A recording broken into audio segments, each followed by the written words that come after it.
Are you familiar with FBI Special Agents Kyle Seraphin? I'm familiar with the name. Is that yes? I'm familiar with the name. Familiar with the name. Familiar with the name.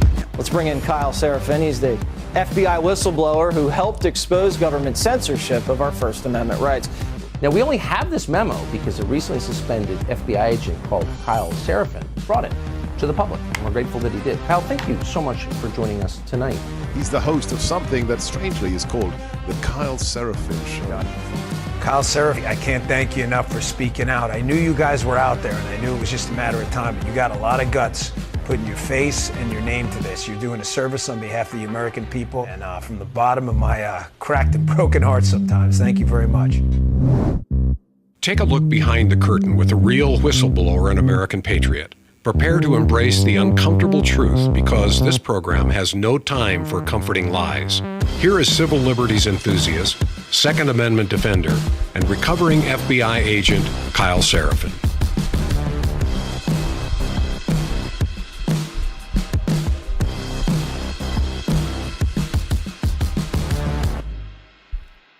Well, hello, my friends. Welcome to the Kyle Seraphin Show. Today is Tuesday. It is January the 28th.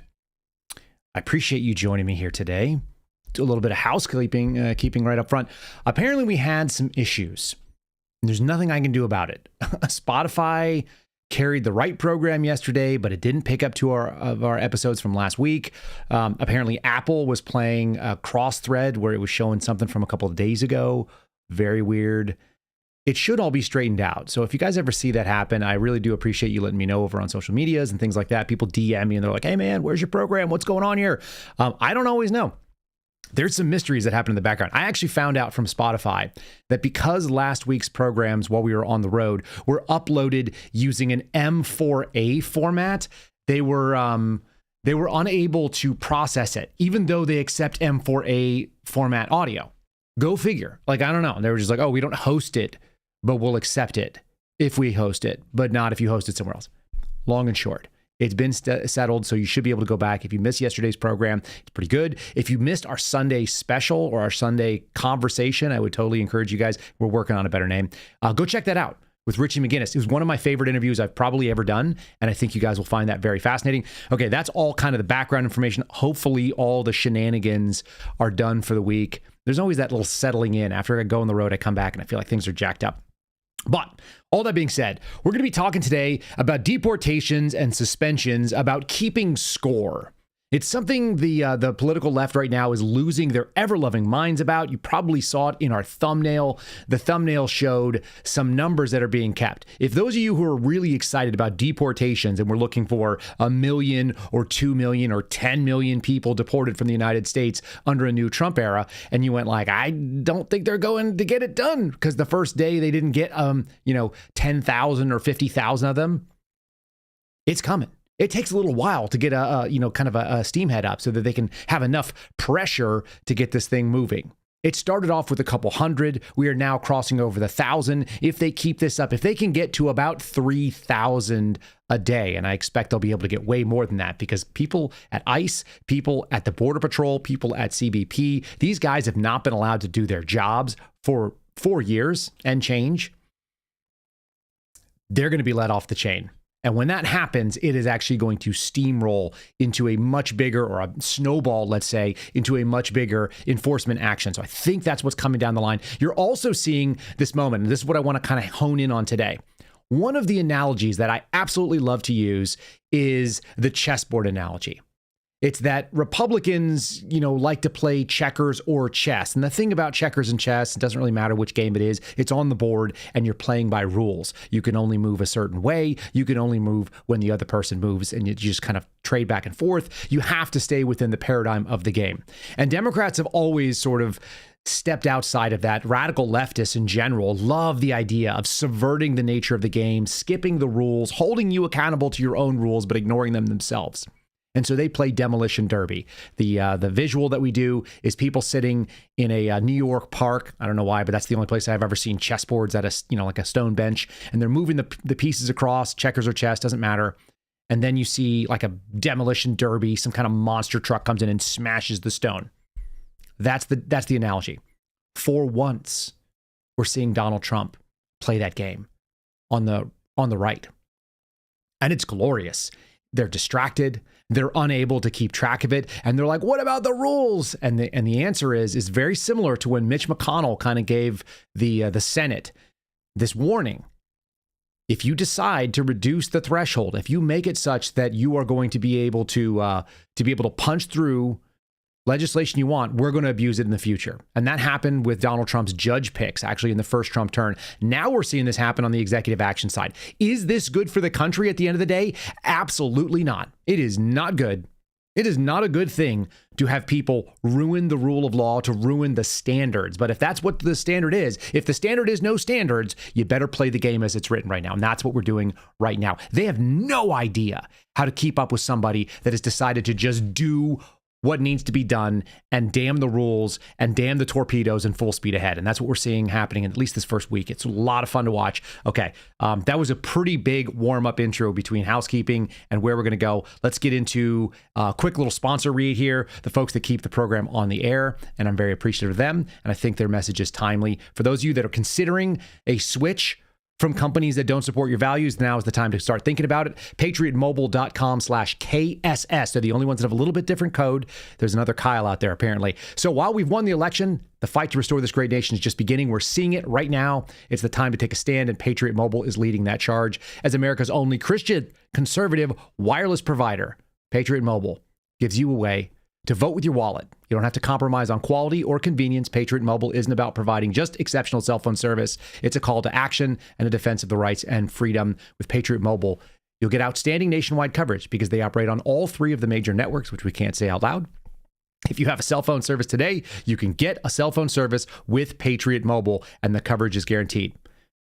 The difference is that every dollar you spend supports the First and the Second Amendment, the sanctity of life, veterans and first responders. Switching is very easy. You can keep your number, you can keep your phone, you can upgrade, you can ditch your number because you're getting weird phone calls. That's always an option. There's a 100% US-based customer service team to help you find the perfect plan. Go to patriotmobile.com/KSS, Kilo Sierra Sierra, or call 972-PATRIOT and get a free month of service with that code KSS. That's 1 in 12 months of service free. Switch to Patriot Mobile and defend freedom with every call, text you make. There you go. Folks, you can find the link in the show description. Let's get into it right now.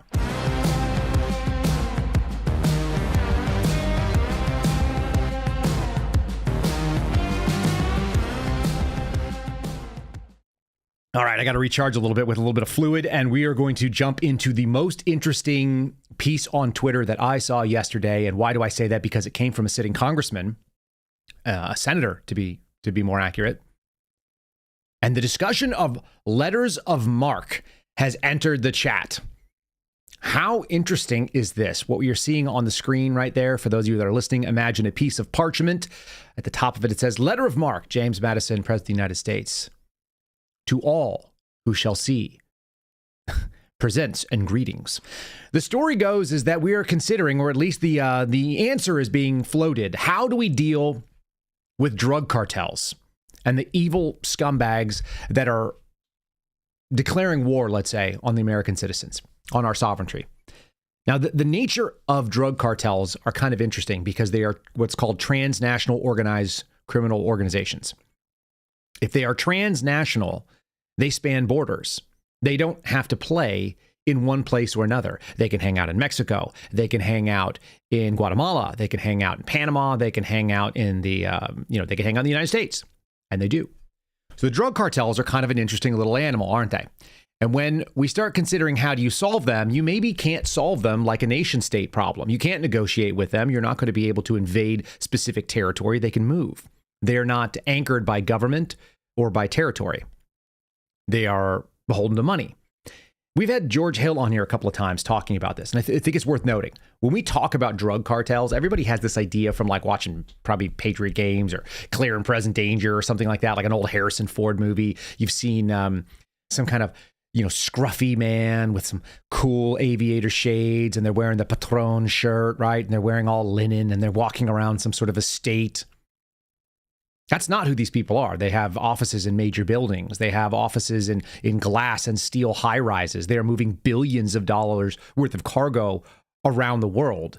they're bigger than many of the people that you would consider to be big business folk. Transnational organized crime is criminal, but it doesn't mean that it's like some scruffy people that are not capable of it, of doing high-level business. They have the same access to lobbyists. They have the same access to compromising various parts of law enforcement all over the globe, including in the United States. I have to imagine we've found out that there are corruption cases against people in our own federal government, in our own civil service. So what does the letter of marque do? I'm going to actually read Mike Lee's Twitter thread, which I don't like to do. And I can't stop saying Twitter, so we'll have to deal with it. It is X, I understand. The letters of marque and reprisal. How could they be used to weaken the drug cartels? This is a man pressing an idea for the masses. And when I looked at it we're seeing it this morning. As of this morning, it was only put out less than a day ago. It's had over 17 million views, which means people are at least exposed to this and sharing it, and there is an interest in having this discussion. The letters of marque and reprisal are a government-issued commission. It's the thing they used to have, what were called privateers. You guys may remember this from going back into your history books and thinking about the Revolutionary War. When you start thinking about U.S. conflicts where they didn't have a large enough standing army to solve certain problems, privateers.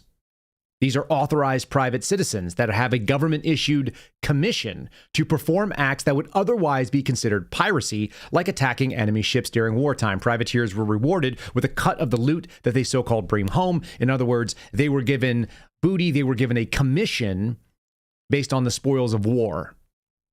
And that's an interesting idea, because what it does is it really unleashes something that exists inside America, a fighting spirit, a group of people who have significant capabilities.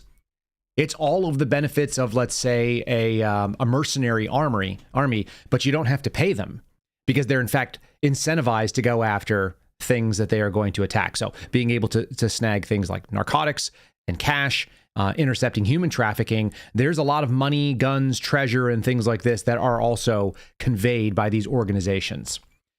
Part number 3, he says, the legal basis is the United States Constitution authorizes the commission under Article 1, Section 8, giving Congress the power to grant letters of marque and reprisal. While Congress has not issued one in over a century, the authority to do so is still quite constitutional, and it does exist in our founding document. And that's worth noting. The modern context, considering the idea of drug cartels. Part number 4, using letters of marque could be a novel but effective response to a unique threat posed by drug cartels. They are obviously very nimble. They are very mobile. They have the ability to do things that many governments do not because they are not encumbered by governments, but they have a lot of the tools that you might find in nation-state actors because of the amount of money that they move.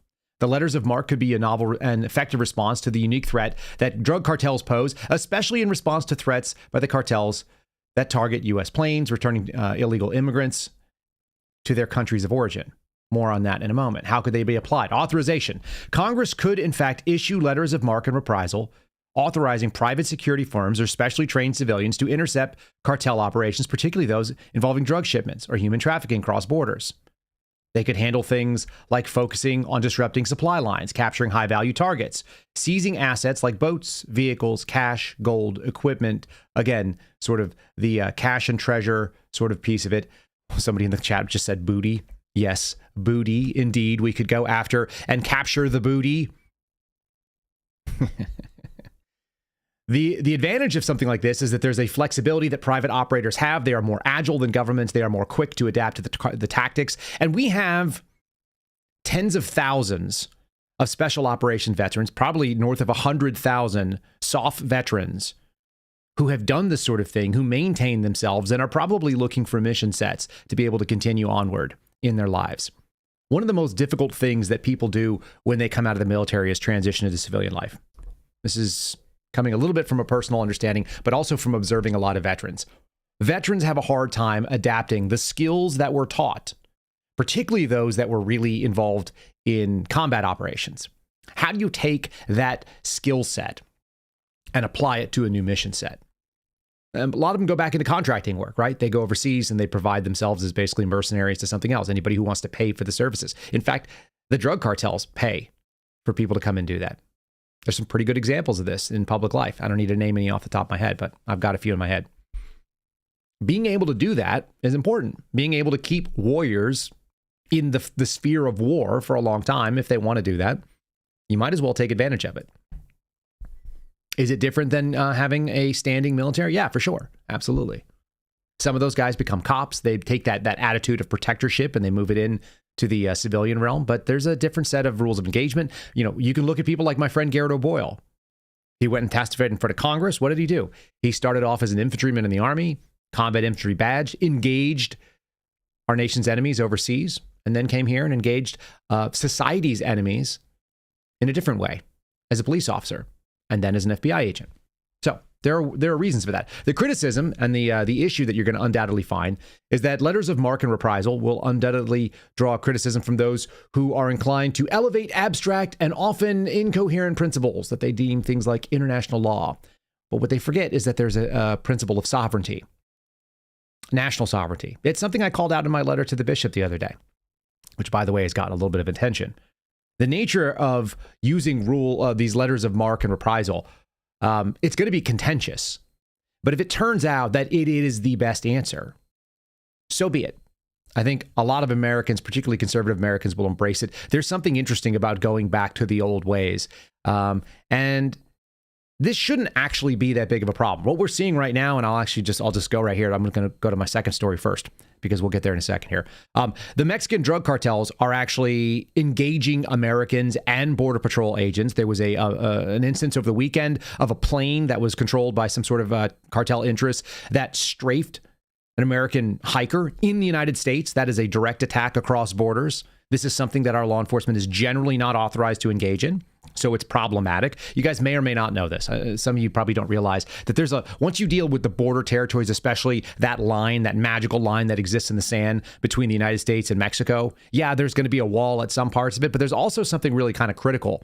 There's an international boundary that means if you were to strike across it, then you are now engaging your nation, especially if you work for the federal government, with another nation. And there's going to be all kinds of diplomatic issues that go along with it. The cartels are not burdened by such things. U.S. Border Patrol is. So we had a hiker in California, Southern California, that was shot from across the border. From everything we can tell, it was actually an airborne platform, did like a strafing run, which is crazy. I'm actually in the middle of watching the origin story of the British SAS. It's obviously a dramatized version of it on MGM+, but it's called Rogue Heroes, if you guys are interested. And watching a strafing run is absolutely terrifying. Being shot from an aerial platform, there's no real way to engage back. And if you're a hiker in California, the odds are pretty high that you are not prepared to engage an aerial platform while you're out just on a hike. You shouldn't have to in the United States either. This is not the kind of country we live in. And now we have Border Patrol agents that are dealing with the same thing. So I'm going to go to the story, which is coming from Newsweek. Always kind of interesting. Newsweek says dramatic footage has emerged of suspected Mexican cartel members fleeing to Fronten Island after a gunfight with U.S. Border Patrol agents near the U.S.-Mexico border yesterday, on Monday. The video released by the Texas Department of Public Safety, which deployed a drone to assist the Border Patrol agents, shows a group of men taking refuge in dense foliage, which is often used as cover by the cartels. According to Greg Abbott's spokespeople, Newsweek has contacted CBP.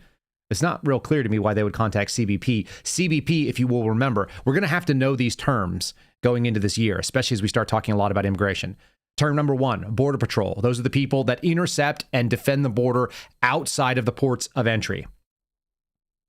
USCBP are the people you see in the blue shirts when you come into the airport and you just landed in the United States for the first time. The official people that deal with you at ports of entry. If you were to drive at a land border, let's say you go to like the places I used to have to go to in the middle of nowhere. You go to Antelope Wells. You go down to Nogales. You go in San Diego. You want to cross into Tijuana. If you want to do those are all CBP officers. And then sometimes they have Border Patrol as well for people that kind of sneak across just outside of the official building and or terminals where you're going to be received into the U.S.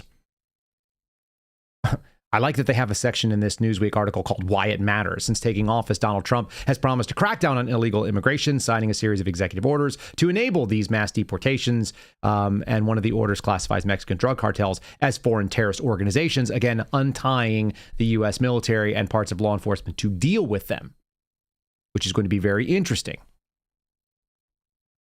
So let's get broader here. Why is this so contentious? America has gotten so far afield from any of the principles that used to be shared in common that I wanted to do a little retrospective. I want to give you something. I was actually going to lead the show with this, but we'll lead with it right now, and we'll go halfway into the show with it. How about a little message from Black Jesus? It didn't used to be contentious to say that if you are here illegally, that if you show up in this country and you have no right to be here, that you will be deported, that you must leave. And Black Jesus actually told us that. You know who I'm talking about. This is 2014. The then commander-in-chief in his second term, Barack Obama, talking about deportation operations. And the left didn't lose their mind because it came from a messenger that they were going to tolerate. If you're a criminal, you'll be deported. If you plan to enter the U.S. illegally, your chances of getting caught and sent back just went up. The actions I'm taking are not only lawful, they're the kinds of actions taken by every single Republican president and every single Democratic president for the past half century. Now, one of the things they're talking about is the wildness of having immigration policy actually be enforced. God forbid. The second thing is spending money the way that the president thinks is appropriate. Now, we know that we had money that was approved for use on a border wall, and then Democrats chose not to do it. There's two things about that. Number one, the border wall works. How do I know that? Because Democrats proved it, including people like CNN host, anchor, whatever the heck he is, Jim Acosta. You guys remember him during the first term? He thought of himself as a primary protagonist. He was actually sort of a punching bag for Donald Trump. And he oftentimes proved the point that he was trying to disprove because he's not that bright. He's one of those faces that just continues to just punch out information without thinking of what it is actually being said. So I've actually got Jim Acosta at the border wall. This is going to come into play when we start covering the later stories about USAID and some of the suspension of federal aid that is now being paused by executive order. Donald Trump has ordered that these people stop getting money, and Democrats are losing their ever-loving minds. Again, what they want to do is distract from the actual issue. Is this legally authorized? Can the president do this? If so, get out of the way. You have no right to talk about it because you lost. If you haven't realized it, you are now arguing for the losing side, and they're going to keep doing it. They're going to try to rile up their base. Here's Jim Acosta arguing that border walls work on accident. He's claiming that there is no insanity happening at the border where the wall is. Yeah, Jim, that was always the point. This is not a new clip, folks. This is coming from Trump's first term. But he proves the point. Look how calm and tranquil it is right there. Jim Acosta from CNN. And here are some of the steel slats that the president's been talking about right here. As you can see, yes, you can see through these slats to the other side of the U.S.-Mexico border. But as we're walking along here, we're not seeing any kind of imminent danger. There are no migrants trying to rush toward this fence here in the McAllen, Texas area. As a matter of fact, there are some other businesses behind me along this highway. There's a gas station, Burger King, and so on. But no sign of the national emergency that the president has been talking about. As a matter of fact, it's pretty tranquil down here.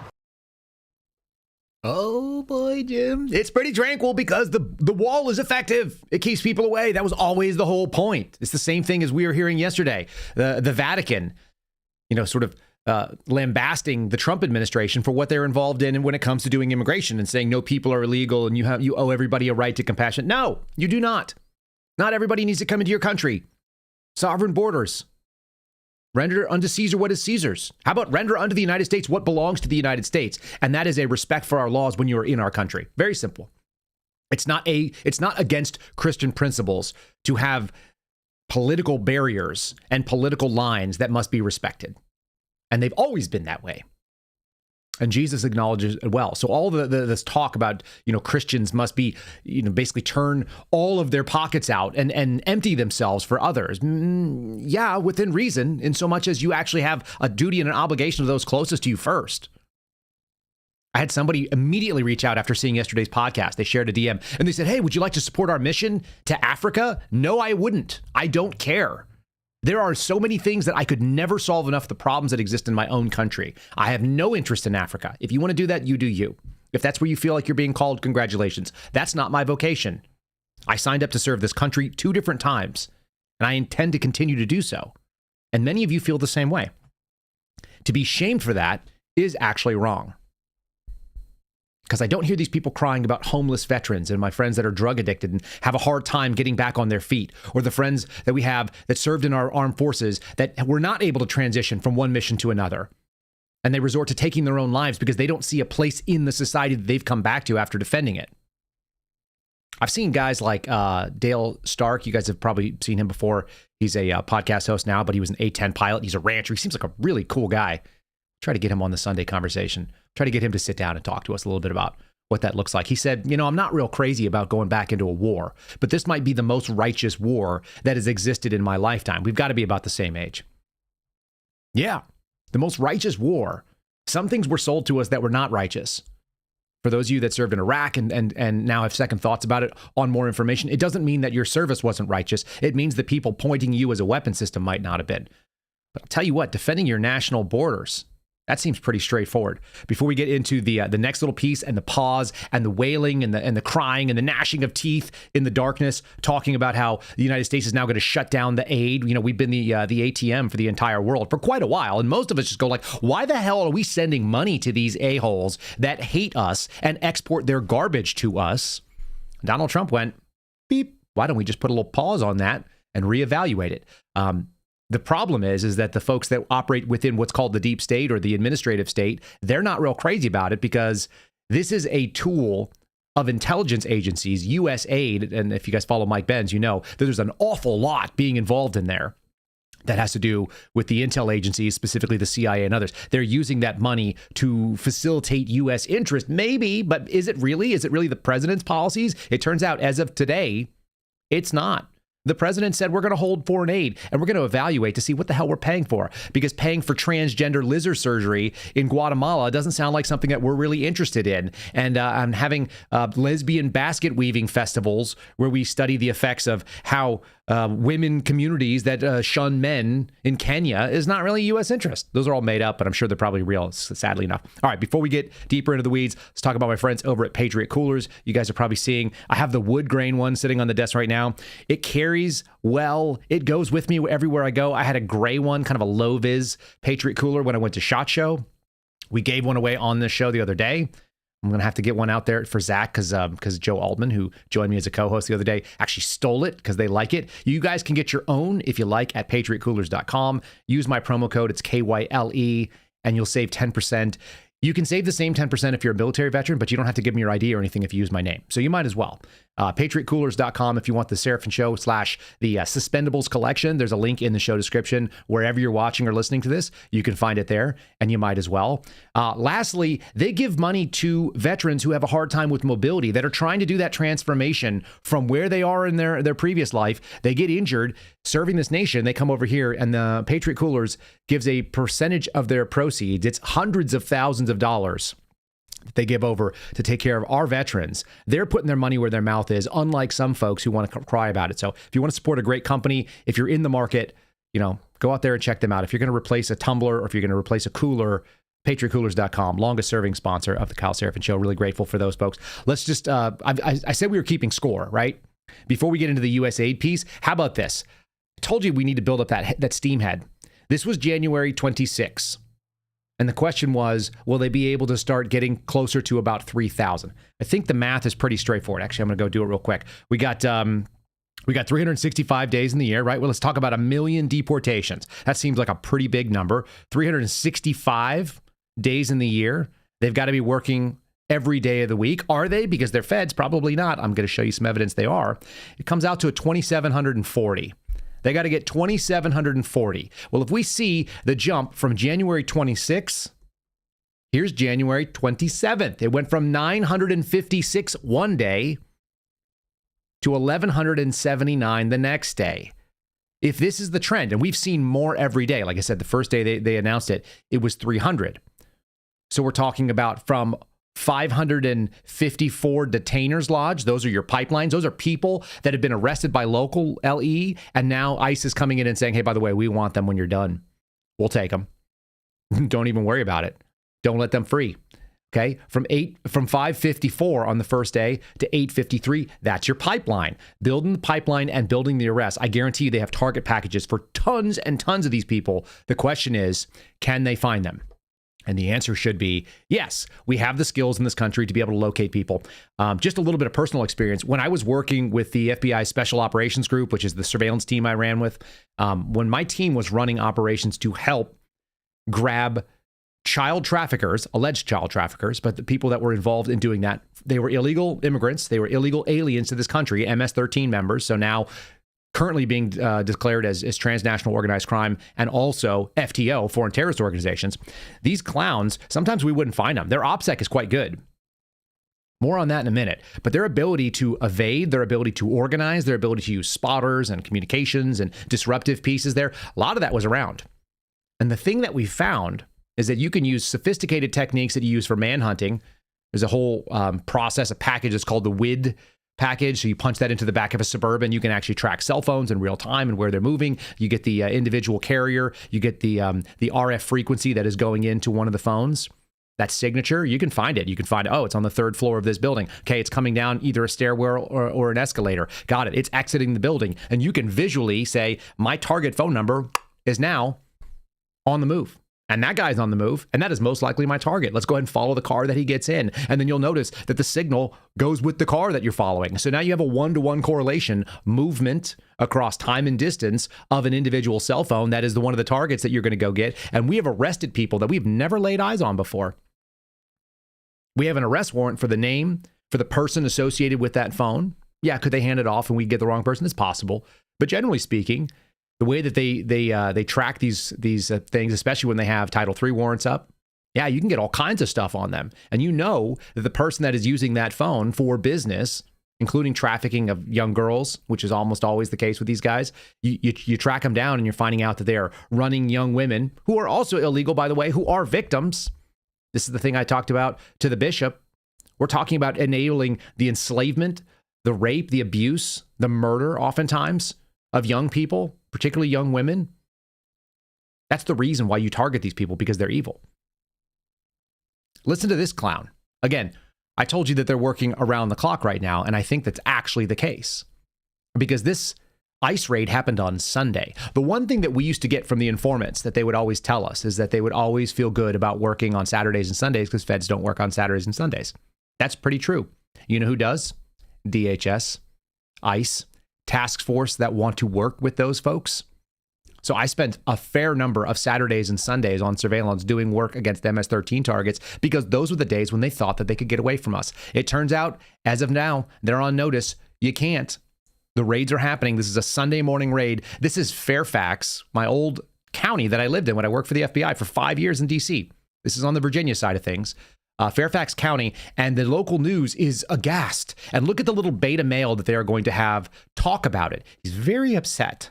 He's very upset that these mean people, they should be ashamed of themselves for actually defending the sovereignty of this nation. Sorry, bro. New sheriff's in town. There were ICE operations in Northern Virginia over the weekend as well. This is video of one of those operations in Fairfax County.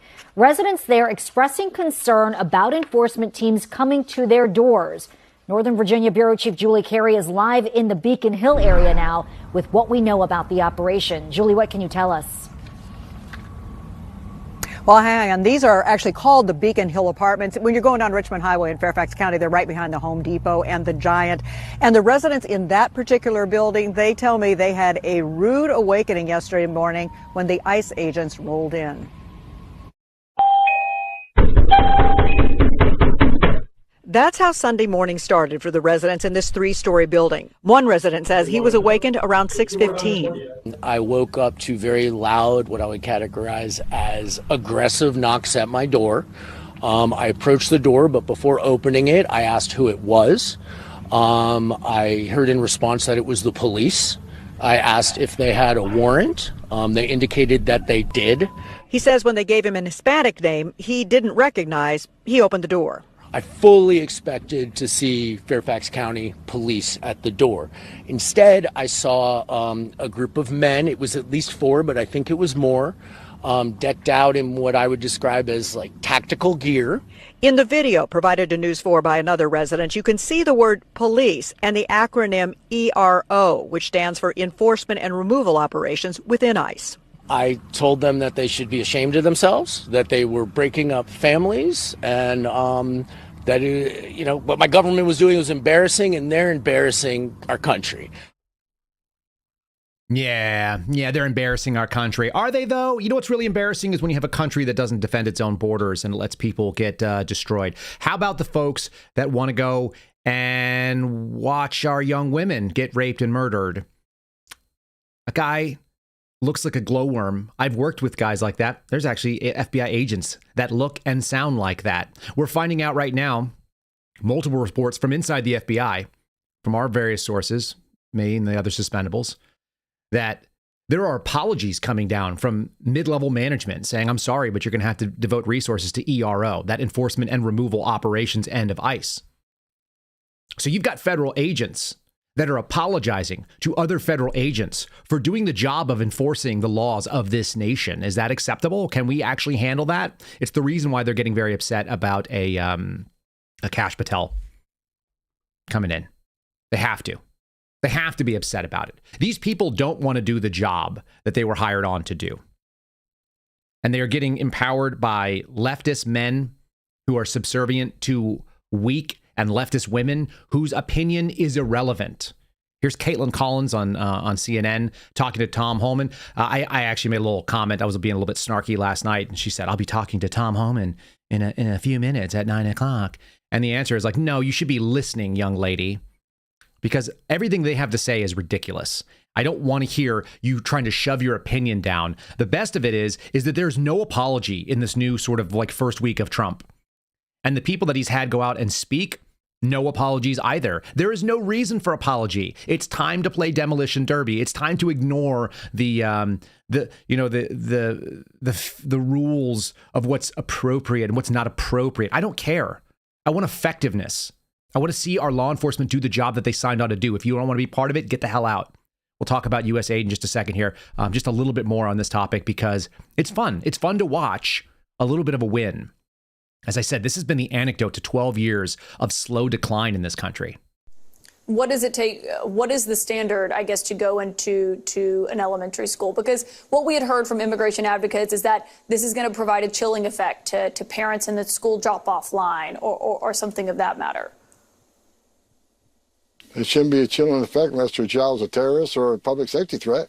If they are a public safety threat and national security threat, they should be chilled. They should be afraid because we're looking for them. Well, if their parent is here and they're an undocumented immigrant, I think was more of the argument that they were making. They're not off the table either. I mean, they're in the country illegally, they got a problem. I mean, it's not okay. Look, it's not okay to enter this country illegally. It's a crime. And that's the way it's supposed to be. I wouldn't feel comfortable if I'm in Switzerland illegally. So we're going to enforce the laws of this country. So, you know, the schools and the churches and the central location was a policy only for ICE. If you put yourself on the map, you're on the map. Just deal with it. This is your choice. You've made a choice to engage in something illegal. Do you know that these people feel that way anyway? By the way, I've worked in the enforcement end of this. I have worked with these communities. And I call them communities loosely, but it's like, you know, it's a bunch of illegals living in the same area. They all take over and swarm into an apartment building. One person rents it out, may or may not have legal status, but you may have a flexible landlord, and then 25 families move into it. And then they deal with these people very, very inappropriately. They do not live in American standards. They've traded one third world, to use Donald Trump's word, shithole, to another American shithole, except they don't know the rules here. They don't have the language, and they don't have access to law enforcement. They don't have access to guys like what I used to do. Because if they come to us, we can toss you out because you broke the damn law. And they know that. So they get abused. They are a predatory they are a sheep-based population that has a couple of wolves in them. And so they get extorted, they get raped, they get murdered, they get trafficked. All kinds of terrible things happen. And some of that spills over because that culture is toxic. It spills over into our space. Here's Bill Maher talking with Ro Khanna, who's a congressman out of California. And they're discussing something real simple. It's like, how did you vote against the Lake and Riley Act? How could you even think about doing that? This is why you're going to keep losing. Okay, so let's talk about the border one. Okay. Because ICE is now detaining people. This has a lot of people concerned. The Lake and Riley Act, I'm sure you voted on that. I think you voted no. Okay, but it did pass with 46 Democrats in the House voted for it. And in the Senate, it passed 64 to 35, so I think about 12 Democrats there. This is a law that says that ICE can detain any illegal who is charged, arrested, or convicted of a crime, not merely an accusation, so don't get excited, Karens. Has to be charged, arrested, or convicted. So Bill Maher doesn't know what he's talking about, unfortunately. But yes, when you actually are charged, that is an allegation, right? It's not, there's no adjudication process. It's just probable cause. You can bring the charge. You can bring an indictment. You can bring an information or a complaint. But yeah, if you have been credibly accused to the point where there is probable cause to believe that you may have committed a federal crime, that you have committed this federal crime, and a judge looks at it and goes, yeah, it's game on. Why would we not want you tossed out? You should be on retainer. You're not even allowed to be here. And now there are probable cause to believe that something happened, a massive violation. This is a big problem. I'm going to let it go forward. Look at the smile on this congressman's face, though. He's like, that's pretty funny. Like, Karens, you said Karens. Guy, we're talking about the worst people. And you are seeing people like Selena Gomez, a billionaire, a legitimate billionaire, you know, a pop star retard who's out there crying for rapists and murderers and sexual assaulters and child traffickers. Just go screw yourself. You've lost credibility. You make no sense. I'm going to let Bill Maher talk out for just a little bit more. Now, Ruben Gallego, who we've had on this show a number of times, Democrat, I think has Arizona ambitions, that he's now the senator from Arizona. He voted for it. He said, "I'm bringing the perspective of working class Latinos from Arizona. That perspective, I think, has been missing."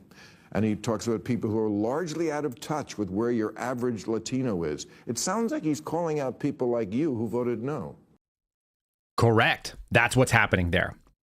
If you want to get on the train of reality, you can even go back. I used to say you have to go back to a Bill Clinton Democrat era. You don't. You can go back to Barack Obama. Again, here's Black Jesus. If you're a criminal, you'll be deported. If you plan to enter the U.S. illegally, your chances of getting caught and sent back just went up. The end. The end. That's it. It's real simple. Okay, that's part one. All right, part two is Donald Trump is now suspending 50 career civil servants. They always use the word career. This is coming from NBC, and they, I can't remember, is this Ryan Riley's piece? No, this is Abigail Williams and a couple of others talking about 50 career civil servants and foreign service officers at the U.S. Agency for International Development, or also known as USAID. They were placed on administrative leave effective immediately. Why? Well, they don't actually put that in the first paragraph. In addition to striking the senior leadership of the bureaus across the agency, the action specifically targeted senior attorneys. Again, we haven't heard why. The attorneys were informed of this decision late Monday afternoon, and let's put the actual letter up on why that was. Here's the actual letter. It's a screenshot that was put out by Nick Sorter, so good on him for getting this. It says, to all USAID employees, from Jason Gray, the acting administrator. That's interesting because he wasn't the acting administrator just a second ago, but now he is. He said, we've identified several actions within USAID that appear to be designed to circumvent the president's executive authorities. Specifically, he says, circumvent the president's executive orders and the mandate from the American people. And as a result, we have decided to put a number of USAID employees on administrative leave with full pay and benefits, by the way. I didn't get that benefit. Until further notice, while we complete our analysis of these actions. Thank you, Jason Gray. Now, what are we talking about in that sense? We're talking about people that are attempting to subvert the will of the American people, that are attempting to take something that they are not allowed to do. They are trying to take action on their own behalf. They want to operate autonomously because they're like, well, even though we answer to the executive, we have our own ideas. This is what the deep state is, folks. This has been the argument. It's not a bunch of people like wearing dark clothes and smoking cigarettes and having like evil plans and hatching them. They're not Persian cat petters. The people that are involved in the deep state are people that know that they last longer than any individual president, and therefore what they do, they think counts more. It is the audacity of someone that usurps the United States Constitution, saying that the Article 2 powers of the executive are to execute what Congress puts in front of them the way they see fit. That's what it means, especially the way that we deal with it. Democrats have no problem exercising broad authorities under Article 2, and they cry about it when people on the other side do. And for once, we're seeing an executive. I'm telling you, I didn't expect this. I freaking love it. It's the thing we were promised in 2016, honestly. This 2017, this is what we wanted in 2017 when Donald Trump got elected. We got like, let's say 61% of what we wanted back then. We got some of it and not others, right? He's doing all the wild stuff. And in the meantime, he's also keeping them guessing. Here's his little bit about Greenland. Why Greenland? Why does that matter? It matters because they are so distracted. They are outraged about so many things, they can't even get enough traction underneath them to do something about it. Watch this. Greenland is a wonderful place. We need it for international security. And I'm sure that Denmark will come along. I think it's costing them a lot of money to maintain it, to keep it. The people of Greenland are not happy with Denmark, as you know. I think they're happy with us. We had representatives, my son and representatives went up there 2 weeks ago, and they like us. So we'll see what happens. But Greenland is necessary, not for us, it's necessary for international security. Should you care about that? Should you care about that? A buffer there? He's talking about Russia coming into the North Atlantic and so on. You're like, it doesn't matter whether it's real or not. I think there's some reality to it. It's sort of irrelevant because it's keeping them on their back foot going like, oh my God, they want to buy Greenland. They want to take over Panama. Just keep spinning your wheels. If you keep smashing the game board up, then there's no way for them to get traction. This is what Republicans have been dealing with for years. The shoe is on the other foot and they don't like it. Here he is talking about tariffs. You keep seeing these people, leftist influencers, people in the news media talking, oh, tariffs are terrible. Like they're going to cause the price of goods to go up for Americans. Yeah, if you don't buy American things. Do you know what tariffs do? He's talking about getting rid of the income tax again. And if you look at it, you go, okay, that's a wild idea. First of all, any of us who have just paid income taxes, I'm just about to write a check to the government, 5 figures that I'm not real crazy about having to send them off. That sucks. Nobody wants. I'll tell you what, if you're used to a W-2, which I was my whole life, and you get deductions out of your paycheck and you're like, it stings a little bit. Save all that money up and pay it at the end of the year, like I'm about to do in let's say this year or last year. Last year, it was not my favorite, but it was tolerable. I'm paying twice as much in taxes this year. I'm not thrilled about it because I don't like what the government represents. But if it funds what we're doing and we talk about getting rid of an income tax altogether and the tariffs are going to be tariffs, yes, they do, in fact, tax Americans who want to buy a foreign good. But the key is it's a consumption tax. It's only on the people that spend the money. If you want to buy something domestically, then there's no tariff. In fact, before we even go to the tariff thing, let me just go pitch this. How about my friends over at Mad Hat Jerky? U.S. beef, made in America, shipped to you from America, no tariffs. You see how I did that? Pro stuff. It's Mad Hat. Doggone it. I have the wrong freaking thing again. I keep grabbing it. It's got one T in hat. It's MATTHATJERKY.com. MattHatJerky.com/Kyle. Use the promo code Kyle at Matt, like a little boy, hat, like a cowboy hat, jerky, like the meat that's been dried that you can keep for a very long time.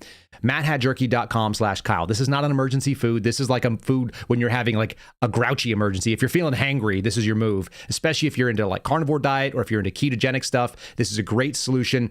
It was for a little while the only food that my kid would eat, so that's how we got him off the ledge when we couldn't get my little guy Bodie to eat anything that was protein oriented. It's a premium option. If you guys want USDA Prime, like rated beef, you can get that too. If you guys want the slightly less expensive stuff, you could do that. Again, MattHatJerky.com/Kyle. Check them out. Great friends of our show. Good people. Great story. 18-year-old kid employing like 24 Americans to make beef and jerky. All right, here's Donald Trump kicking butt, talking about tariffs. And talking about getting rid of that income tax. Look, you can get my vote just by this alone, like just inject it directly into my veins. America is going to be very rich again, and it's going to happen very quickly. It's time for the United States to return to the system that made us richer and more powerful than ever before. Do you know the United States in 1870 to 1913, all tariffs, and that was the richest period in the history of the United States, relatively speaking. In other words, relatively. And they set up the Great Tariff Commission of 1887. And this commission had one function, what to do with all the money that we took in. It was so enormous that they had no idea. It was a blue ribbon committee. It was set up 1887. And what to do with all of the money that we had. And again, Teddy Roosevelt was a beneficiary because when McKinley was killed, he took over this vast sum of money, and he did all of those national parks and all of the other things. And I'm not knocking him, but he was given a vast amount of money, and that was all made through tariffs. No income tax. Got it done. There's a pretty good argument. Do you like the historical context there? I love it when you start telling people like, oh, this country used to operate this. We don't exist in a vacuum. Hey, I could quote somebody that was famously said, you didn't just fall from a coconut tree. You exist in context. Remember that lady? She almost took over this country. got rid of all of us. The thing that they have to fight against, the piece that you're seeing from like USAID and these administrators, the thing that you have to fight against is something that Nick Freitas recently called out. I'm going to call it discrediting. Okay. And they're trying to do it right now against Kash Patel. So let me throw this up on the screen here. This is a letter to Brian Driscoll. He's the acting director of the FBI. Yeah, you guys don't know who he is, but he was an HRT commander. Very wild. Simply got elevated to the SAC position like 3 weeks ago in New Jersey, 2 weeks ago. And now he's running the entire FBI. That's pretty wild. But this is a letter to various people that have assets, that have stake holding capabilities within what's called the Fusion Cell, the Fusion Hostage Rescue Cell. So I'm going to pull that up real quick and kind of talk about it. Democrats are trying to discredit anything that goes on around Kash Patel. One of the things that they're trying to push out there at the moment is they're trying to act like he somehow did. Well, I'll just show you. Here's Dick Durbin saying it. He's the Judiciary Democrats, the ones who are going to be hearing Kash Patel's hearing on Thursday. It says breaking, by the way, breaking. Dick Durbin requested relevant materials from something that happened in 2020. Like, piss off, Dick Durbin. He requested relevant materials from the FBI, the DOD, the State Department, and Treasury regarding alleged misconduct by Kash Patel, Donald Trump's pick for FBI director, related to hostage recovery protocols. I went ahead and pulled the Wikipedia piece because why not? Letting us know it happened supposedly in October of 2020. And you can read right here, during that time, he was the principal deputy of the director of national intelligence. The principal deputy means he was the number 2 guy as far as I can read it. I'm not huge on understanding the org chart over there. But if you're going to be the principal deputy to the acting director, that usually means you're the number 2. It's like being the deputy director. Maybe I misunderstood that, but that's what it looks like. If you're the number 2 guy at the DNI, you have some serious abilities to go and speak to the damn press if you so choose. And violating protocols is your authority set. Just like when the FBI director decides to leak things to the press, generally speaking, they're only violating policy that they're the one who controls. In this case, the whole outrage that they are putting out there from the Senate Judiciary Democrats, it's nonsensical because Kash would have been in the position to actually do the thing that he said if he wanted to. And I'm not confident he did the thing they said. You can even go to the Wikipedia page where they go out there and slander him. They said in October of 2020, Patel provided incorrect information about permission from Nigeria about a U.S. hostage rescue in the African country. Despite Patel claiming that the U.S. had clearance for the operations, the U.S. was not able to confirm clearance, blah, blah, blah, blah. In a memoir, which was non-testimonial, Defense Secretary Mark Esper said the following thing: Patel made up the approval story. In the end, here's the only part I give a shit about. I'm sorry to say it that way. In the end, SEAL Team 6 was able to rescue Philip Walden, who was being held hostage. Mission success. Kiss my butt. Whatever he said, if it was part of the mission set, which they wouldn't be authorized to know, it doesn't matter. That being said, they're still out there crying about it. Here's Dick Durbin's little letter. Again, they want to know information about the hostage recovery fusion cell. I know some of the analysts over there. They're hard leftists because they're analysts, and analysts in the FBI are leftists. That's just the nature of the beast. So the thing that we're going to keep seeing is something that Nick Freitas talked about. This is kind of a technique you actually learn in SEER school after a fashion. Discrediting is something that people do. Discrediting means I'm going to say something to you, but I'm going to do it in such a way that it makes what I'm doing not have the intended effect. I'm going to say something to you, but I'm going to be blinking so hard that you think that I'm having a seizure, and so you know what I'm saying is not genuine. You do that when somebody tries to get you to do propaganda. What we're seeing right now in DOD is that there's this sort of like fake compliance, or what Nick calls malicious compliance. It's kind of like a radical compliance. It's like, hey, I need you to do a nasal swab every day. Steve Friend did this, by the way. They gave him a mandate. They said, you must swab your nose every 72 hours. I said, absolutely not. You might as well put a star of, a Christian cross on my armband. Give me a purple armband with the crucifix on it, if you want to highlight me that way. Steve went the other way with radical compliance or malicious compliance. He overly emailed them and told them every day. And he took a test every single day to show them how absurd it was. Different sides of the same coin. Nick is talking about this. He's a congressman. He's a Green Beret. He understands about discrediting. Malicious compliance. I think his take on this is quite fresh. So we're going to see a lot of this where people basically say, oh, you want me to get rid of DEI? I'm going to take the Tuskegee Airmen out of the curriculum. At the end of the day, Air Force Basic, it's a freaking waste of time. I went through it. If they take out the Tuskegee Airmen, which I don't remember reading about, it didn't matter. I was still an okay airman when I got out because it's not that hard.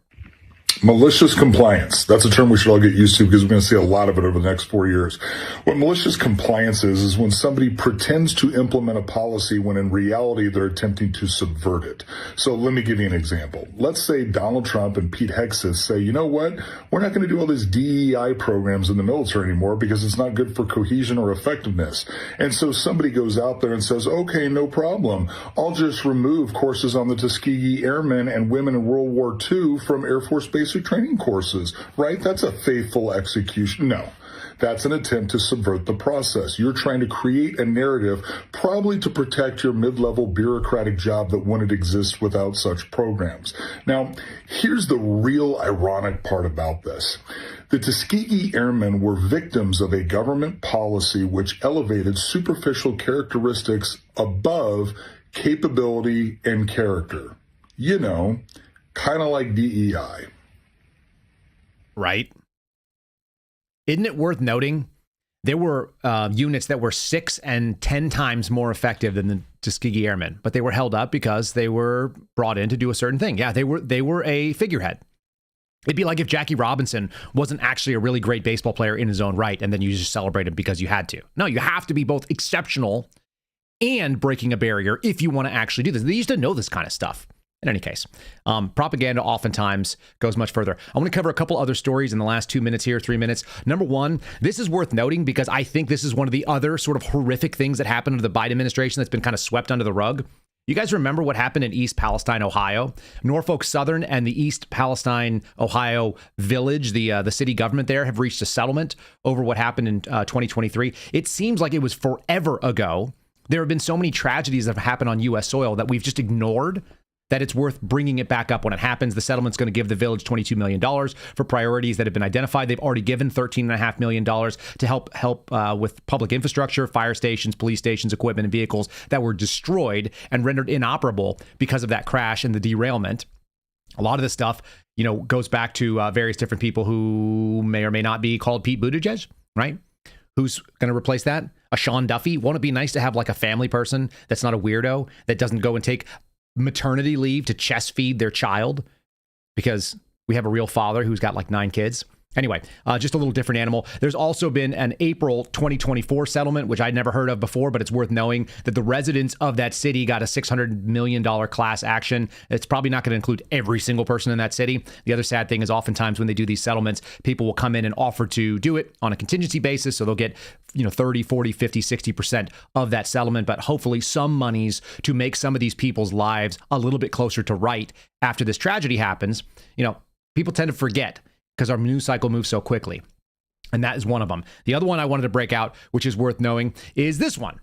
Talking about money. One was from the private industry for a screw up. The other one is the United States government agreeing to pay Portland Antifa and BLM rioters from 2020 over injuries caused by non-lethal force. This is freaking atrocious. This is one of the last gaffes of the Biden DOJ, the so-called deep state, the people that are working within these administrations to settle claims for their preferred outcomes. You'll notice that they didn't settle with me or Garrett O'Boyle. We have active lawsuits and we actually have real grievances. These a-holes, which I went and saw personally, were basically engaged in RICO operations. This was racketeering. They were extorting, they were causing violence and arson, and there are federal statutes that can show that they had the same kind of spotters, they had the same kind of organization, they had the same kind of security elements and responses, they had the same conspiracy to commit federal crimes that you find in transnational organized criminal organizations, that you find in cartels, that you find in gangs that are in the United States. The Antifa cells that were operating in Portland were highly organized, and they had co-opted people from all over the country. And the FBI actually has evidence of this. I know that for a fact because I worked there. They captured all the radio transmissions that were involved in these people's organizations on the ground. They have what's called FRS radio traffic. You guys can look it up. You can buy FRS radios for like $50. They're not expensive. They were being broadcast in the clear, which is to say unencrypted because they didn't have it. They were all being recorded. And I would love to see Akash Patel come in and make this a central piece of the confirmation hearing that what happened to J6ers should have actually happened to these a-holes who were conspiring to destroy federal property, which is a crime in and of itself. And then they did so. And the FBI has evidence of it. But we were told that they didn't want to go after them. Why? Because the Portland United States Attorney's Office, the folks in Oregon, didn't want to go and prosecute people where they lived. And that's unacceptable. It brings me maybe to like the last thought, which is that we've got these crazy lefty women trying to tell us something, that the DOJ is meant to serve the American people. I'm going to leave you with a thought that it's not that. And then I want to get into, I'm going to have to go over a couple seconds here. They're trying to argue that the DOJ is supposed to be autonomous. Again, this is another example of them trying to hold us to rules that don't apply. Barack Obama had a wingman in Eric Holder. You remember that? They have no problem weaponizing the Justice Department. They just cry foul when the other side says, hey, why don't we just say what's good for the goose is good for the gander? Here's Scott Jennings sort of resisting and saying there's a constitution and these things are executive agencies. Department of Justice does not work for the president. Yes, the it does. Department of Justice works for the American people. No, it works for the executive branch. It's in the Constitution. It exists in the executive branch. The lawyers of the Justice Department work for the American people. You're acting like it's an independent branch of government. It's in the executive branch, run by the president. I mean, but the lawyers of the Justice Department work for the American people, not for the president of the United States, not the person in the office. So you don't think anyone in the executive branch is bound to the head of the executive branch? No. Here's the difference. Here's the difference. Yeah, here. Okay, so here's the deal. What you're going to find is this sort of crazy leftist argument. I wanted to show you guys another example because this is going to be very prominent. You remember something we talked about last year? It's called The Technique, and it is perfectly exemplified through comedy by a guy named Bill Burr, who probably is on the left based on what I've seen. I'm going to give you an example of The Technique. Keep this in your back pocket. This is your lesson of the day. This is your tool to walk away with. You can hold on to this and break it out when necessary. Scott Jennings is going to exemplify the technique with this woman who has what he's calling Elon derangement syndrome. They're still fixated, by the way. This is like yesterday's CNN broadcast. They are still fixated on Elon Musk doing the like autistic, this is my heart and I'm sending it out to you. And they're calling this, he touched his heart and he sent it forward. He went like this, like my heart is full and I give it to the crowd. And they called that a Sieg Heil salute. And they can't handle it. You know, Elon Musk, who I've personally been in, Twitter spaces, listening to him talk to members of the Jewish people, like representatives from Israel, and saying how much he supports them. It's insane for them to try to slant this in their own way because Nazis are going to try to make it about themselves. Anyway, this lady's going to go nuts. I just want to know, is this woman ethnically Jewish or is she in fact a religious practicing Jew? I think we already know the answer of it. She claims to be a Jew at the end. I may not play the whole thing because I want to give you this last little piece and give you the technique for Bill Burr. It'll be our palate cleanse of the day and also a useful lesson. Look, the first time that Elon Musk decides to declare that globalist Jews are responsible for the great replacement of brown people into the United States, maybe it was a misunderstanding. The second time he said that Jews are pushing hatred against white people, that's a quote. That was a little iffy. By the second Sieg Heil, I think he kind of loses the benefit of the doubt to be not accused of playing footsie with these Nazis. I'm not saying he's a Nazi. I'm saying the Nazis think he's a Nazi, which they very clearly did at this event. And these words were not said in a vacuum. As you pointed out, the leaders of AfD have embraced, in many cases, the Nazi heritage. They have wanted to take down the Holocaust Memorial in Berlin, saying it is inappropriate to recognize this horrific chapter in German history. And I just think it's horrific. I don't understand why this guy keeps getting the benefit of the doubt, whether or not he believes this stuff personally. You didn't even mention the Nazi jokes he was making on Twitter. That actually got he's been given so many chances about it. Yeah.